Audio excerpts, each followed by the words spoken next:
Hello बच्चों लोग।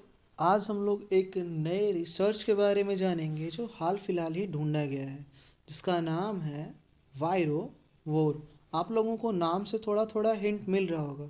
अगर आप बच्चों को पता होगा कि हर्बीवोरस क्या होता है और कार्निवोरस क्या होता है तो ये समझ में आ जाएगा। जिसके भी लास्ट में वी ओ आर ई वोर लगा होता है मतलब कि वह कुछ खाने वाला। इसमें लगा हुआ है वायरोवोर। इसका मतलब क्या हो गया बच्चों लोग? ये बना हुआ है VIRUS वायरस और प्लस वोर। तो इसका मतलब क्या हो गया बच्चों लोग? वायरोवोर। हाँ, बिल्कुल सही आप समझ रहे हैं। एक ऐसा ऑर्गेनिज्म है जो क्या करता है, वायरस को खा जाता है। किसको खा जाता है? वायरस को। एक ऐसा ऑर्गेनिज्म है जो वायरस को ही खा जाता है। तो हम लोग उसी के बारे में आज समझेंगे। तो चलिए समझते हैं। तो सबसे पहले ये समझते हैं कि भाई आखिर जो है ये चर्चा में रहा क्यों है ना। चलिए, कह रहा है कि researchers have found the first known virivore, an organism that eats viruses। कह रहा है कि जो रिसर्चर्स हैं उनको पहली बार एक ऐसे ऑर्गेनिज्म के बारे में पता चला है जिनको उन लोगों ने नाम क्या दिया है? वायरोवोर दिया है। वायरोवोर क्या करता है? वो वायरस को ही खा जाता है। अच्छा, वायरोवोर को वायरोवोर क्यों कहते हैं? क्योंकि ये दो वर्ड से मिलकर बना है, वायरस और plus vore. Means the organism that eats the viruses they are known as the virovore. चलिए आगे समझते हैं आगे के क्या रिसर्चेज में निकल करके आए हैं। कह रहा है कि ये पाया गया है कि द न्यू फाइंडिंग्स में change our understanding of the role viruses play in the food chain at a microscopic level. अभी तक हम लोग यही जानते हैं कि माइक्रोस्कोपिक लेवल के, यानी मतलब कह सकते हो जो निके डाके से ना देखा जाता हो, बहुत छोटे स्तर पे। अगर ये हम लोग जानते हो कि जितने भी वायरसेस होते हैं वो ह्यूमन को क्या करते हैं, अफेक्ट करते हैं, उसको प्रभावित करते हैं, उनको बीमार करते हैं। लेकिन अब वायरसेस के बारे में जो थ्योरी बनेगी, जो अवधारणा होगी, जो थॉट प्रोसेस होगा, जो थिंकिंग होगी, वो टोटली क्या हो जाएगी? चेंज हो जाएगी। क्यों भाई? क्योंकि ये वायरस क्या कर रहा है, एक दूसरे वायरस को ही खा जा रहा है। अब हम लोग और आगे समझते हैं ये है क्या। तो कह रहा है it has been identified as an actual species of protist that feasts on viruses. अब ये जो वायरोवोर है वो किसके स्पीसीज का है? तो प्रोटिस्ट का है। उसी, और ये ऐसे प्रोटिस्ट है जो क्या करते हैं, वायरसेस को खाते हैं। अगर आप लोग एनिमल किंगडम पढ़ेंगे तो उसमें आप लोगों को 5 कैटेगरी पढ़ने होते हैं, जिसमें जो है प्रोटिस्ट भी एक कैटेगरी होता है। तो उसी कैटेगरी का क्या है? वायरस भी है। आइए आगे समझते हैं। These virus-eating species of protist, which are their known kingdom on the tree of life and are not an animal, plant or a fungi, are not now classified as virivore। कह रहा है कि ये जो वायरोवोर स्पीसीज है protist का, ये एक अपने किंगडम के ही प्रकार के हैं। ये किसी और किंगडम से बिलोंग नहीं करते हैं। ना वो किसी ट्री को बिलोंग करते हैं, ना वो किसी एनिमल को बिलोंग करते हैं, ना ही प्लांट को, ना ही फंगी को। बल्कि प्रोटिस्ट फैमिली के एक अपना अलग ही किंगडम इन लोगों ने बना रखा है, जिसका नाम क्या है? वायरोवोर।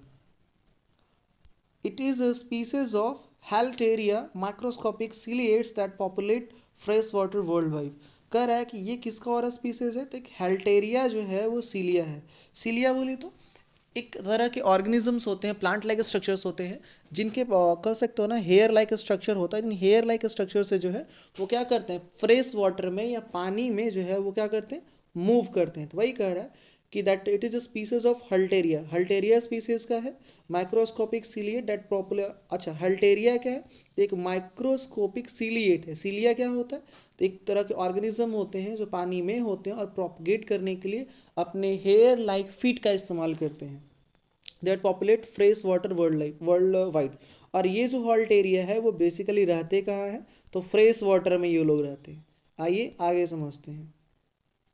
The microbe Halteria is common genus of protist known to filt about as its hair-like cilia propelled it through the water। चलिए वही समझा भी रहा है कि ये जो हेल्टेरिया माइक्रोब है ये भी प्रोटिस्ट का होता है। फिल्ट मतलब होता है मूव करना, जो धीरे धीरे जो है वो फ्रेश वाटर में यानी ताज़े पानी में जो है वो क्या होता है, चलता है। कैसे चलता है भाई? अपने हेयर लाइक सीलिया से।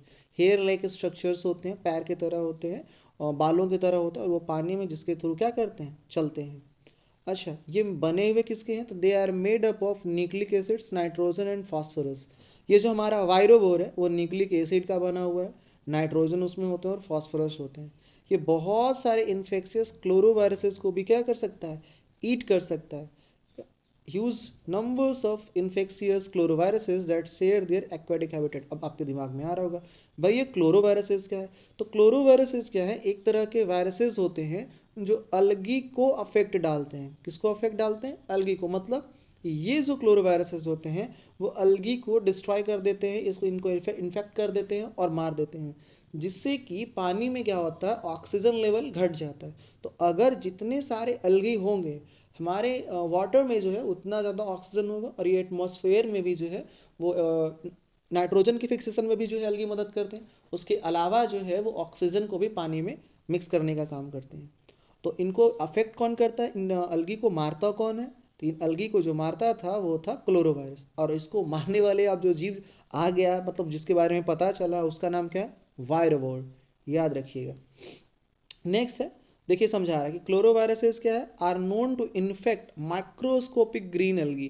कि ये जो ग्रीन अलगी होते हैं क्लोरोवायरसेस उनको इन्फेक्ट कर देते हैं, प्रभावित कर देते हैं। These organisms can sustain themselves with viruses consuming many and growing in size। अब कह रहा है कि ये जो वायरोवोर है वो बहुत सारे दूसरे ऑर्गेनिज्म को, और दूसरे ऑर्गेनिज्म क्या मतलब वही वायरसेस को कंज्यूम करके अपने साइज को बढ़ा सकता है, अपनी संख्या को बढ़ा सकता है। A virus only diet term virovory. कह रहा है कि अगर कोई वैसा डाइट हो जो सिर्फ और सिर्फ वायरस को ही खाता हो, उससे हम लोग वायरोवरी बोलते हैं। क्या बोलते हैं? वैसा डाइट को वायरोवरी बोल रहे हैं। तो कह रहा है कि जो वायरोवर है ना, इसमें क्या है, बेसिकली ये वायरस को ही खा करके to fuel the physiological growth and even population growth of an organism. Physiological growth मतलब क्या हो गया? खुद का आकार बड़ा होना, शरीर का बड़ा होना, डाइजेशन, एक्सक्रीशन, ये सारे जो प्रोसेस हैं, इन सब में जो फ्यूल लगता है यानी जो एनर्जी लगती है, उन सभी को ये पूरा कर सकता है सिर्फ और सिर्फ वायरसेस को खा करके। और पूरा कौन करेगा? That is virovore. I hope कि आप बच्चों को जो है इस नए ऑर्गेनिज्म के बारे में पता चल गया है, और बहुत सारी चीज़ें आपको समझ में भी आ गई। कोई डाउट रह जाए तो आप कमेंट सेक्शन में पूछ सकते हो। मिलते हैं हम लोग आप लोगों से अगले वीडियो में कुछ नए और अलग इंटरेस्टिंग फैक्ट्स के साथ। तब तक के लिए आप सारे बच्चों को हैव अ नाइस डे। अपनी पढ़ाई पे ध्यान दीजिए।